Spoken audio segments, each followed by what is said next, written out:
Selamat Prapaskah dan salam damai Kristus kepada semua pendengar setia Fresh Juice yang dikasihi Tuhan. Renungan kita pada hari ini diambil daripada Injil Matius bab 5 ayat 17 hingga 19 yang bercerita tentang Yesus dan hukum Taurat. Oleh itu marilah kita mempersiapkan diri dan hati kita dengan hening seketika untuk mendengar dan menerima kabar sukacita Tuhan melalui pewartaan firman-Nya. Dalam khotbah di bukit, Yesus berkata kepada murid-muridnya, "Janganlah kamu menyangka bahwa aku datang untuk meniadakan hukum Taurat atau kitab para nabi. Aku datang bukan untuk meniadakannya, melainkan untuk menggenapinya. Kerana aku berkata kepadamu, sesungguhnya selama belum lenyap langit dan bumi ini, satu ota atau satu titik pun tidak akan ditiadakan dari hukum Taurat sebelum semuanya terjadi. Kerana itu sesiapa yang meniadakan salah satu perintah hukum Taurat, sekalipun yang paling kecil, dan mengajarkannya demikian kepada orang lain, ia akan menduduki tempat yang paling rendah di dalam kerajaan surga. Tetapi sesiapa yang melakukan dan mengajarkan segala perintah hukum Taurat, ia akan menduduki tempat yang tinggi di dalam kerajaan surga." Demikianlah Injil Tuhan.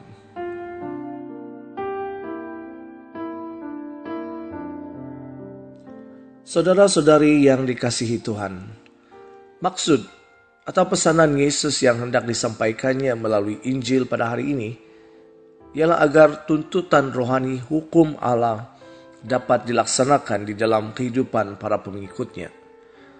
Mengimani Kristus merupakan titik tolak untuk menggenapi hukum Taurat. Melalui iman kepada Kristus, Allah menjadi Bapa kita. Melalui iman kepada Kristus juga, maka orang percaya oleh kasih karunia Allah dan Roh Kudus yang berdiami diri mereka, diberikan dorongan batinnya dan kuasa untuk mentaati hukum Allah.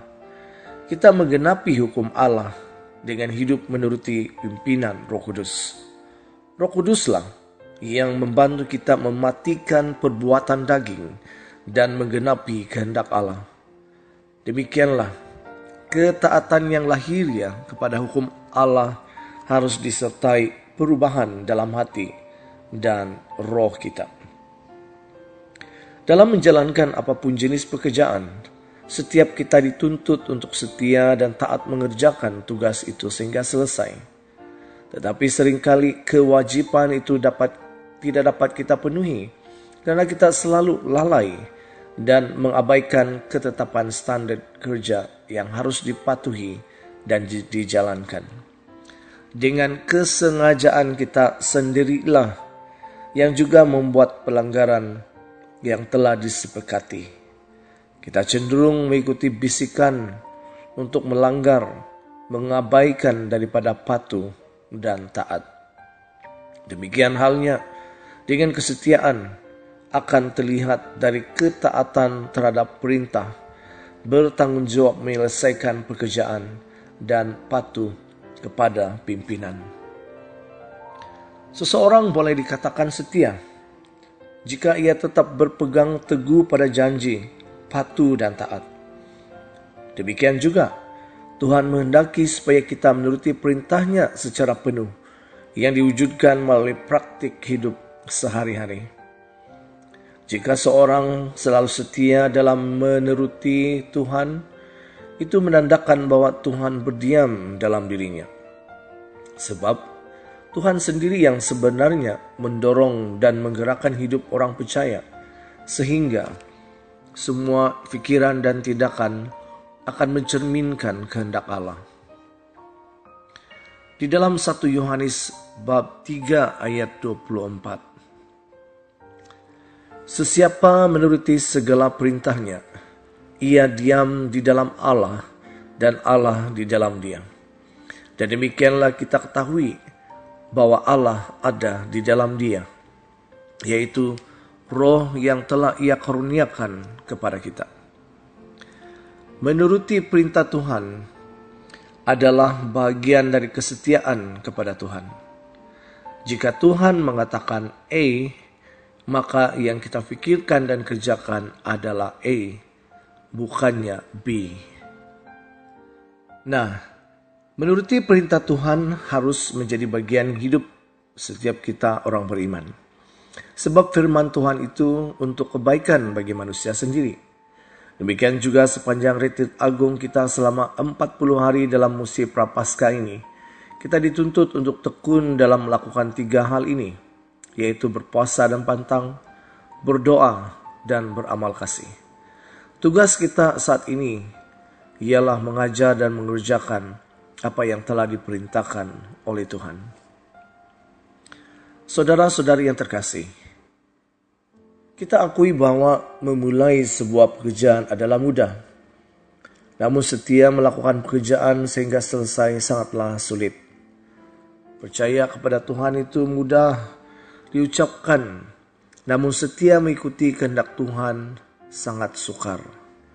Firman Tuhan yang berbunyi, hanya lakukanlah dengan sangat setia perintah dan hukum, yakni mengasihi Tuhan Allahmu, hidup menurut segala jalan yang ditunjukkannya, tetap mengikuti perintahnya, berpaut padanya, dan berbakti kepadanya dengan segenap hatimu dan dengan segenap jiwamu.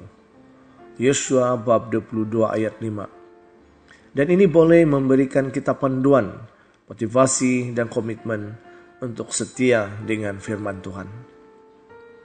Kita harus melakukan firman Tuhan dengan penuh kesetiaan. Jangan pernah merasa diri puas karena kita telah menjadi seorang Kristen. Tetapi lakukanlah perintah firman Tuhan yang dengan lebih setia lagi. Lakukanlah dengan segenap hati dan jiwa. Seharusnya kita memandang kesetiaan itu sebagai salah satu bentuk rasa syukur kita kepada Tuhan. Kesetiaan juga membawa kita semakin intim dengan Tuhan. Dia rela mengorbankan anaknya yang tunggal di kayu salib agar hubungan kita dengan Bapa itu dipulihkan. Karena itu, setialah sampai mati agar kita beroleh mahkota kehidupan. Ingatlah saudara-saudari, kedudukan kita sebagai orang percaya dalam kerajaan surga akan ditentukan oleh sikap kita terhadap hukum Allah dan oleh cara kita melaksanakan dan mengamalkan hukum itu. Tingkat kesetiaan kita dalam hal ini akan menentukan taraf kemuliaan kita di surga. Yesus dengan tegas mengajarkan bahwa melakukan kehendak Bapanya di surga akan tetap merupakan satu syarat untuk memasuki kerajaan surga. Saudara-saudari terkasih, selamat menuruti perintahnya. Marilah melaksanakannya dengan setia. Sekian saja renungan hari ini. Semoga kita berjumpa lagi di siri renungan yang selanjutnya. Tuhan memberkati dan salam fresh juice dari Sabah, Malaysia.